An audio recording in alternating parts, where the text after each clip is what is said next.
ہزار کام مزے کے ہیں داغ الفت میں، جو لوگ کچھ نہیں کرتے کمال کرتے ہیں۔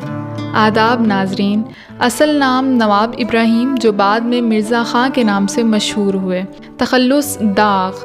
داغ نے محبت کے وہ ترانے گائے جو اردو غزل کے لیے نئے تھے، یعنی ان سے پہلے غزل محض ہجر کی تڑپ سے عبارت تھی، لیکن داغ کی وصل کی شاعری نے اردو ادب کو ایک نیا موڑ دیا۔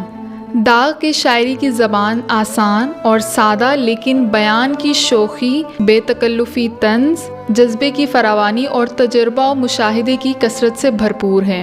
ان کے شاگردوں میں فقیر سے لے کر بادشاہ تک ہر طرح کے لوگ تھے۔ علامہ اقبال، مولانا ظفر علی، سیماب صدیقی اور بہت سے۔ ان کے کلام کی خوبی لطف زباں ہے۔